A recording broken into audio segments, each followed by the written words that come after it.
Mars? Mars? Ay, ano yun, Mars? Mars, may papakisuyo sana ako sa'yo. Ay, ano? Pupunta kasi mamaya yung maniningil sa akin. Aalis ako.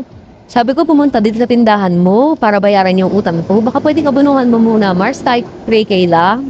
Ay, naku, Mars. Wala akong extra ngayon. Imposible naman, Mars, ang nakalaga ng tindahan mo. Ay, naku, Mars. Parating kasi yung ahente ko ngayon. Eh di, bukas ka na lang kukuha sa ahente mo, Mars. Ay, hindi naman pwede yun, Mars. Kasi once a week lang nagdi-deliver yung ahente ko. Hindi ko naman pwedeng i-cancel yung order ko para lang dyan sa utang mo. Siyempre, mas priority ko yung tindahan ko, Mars.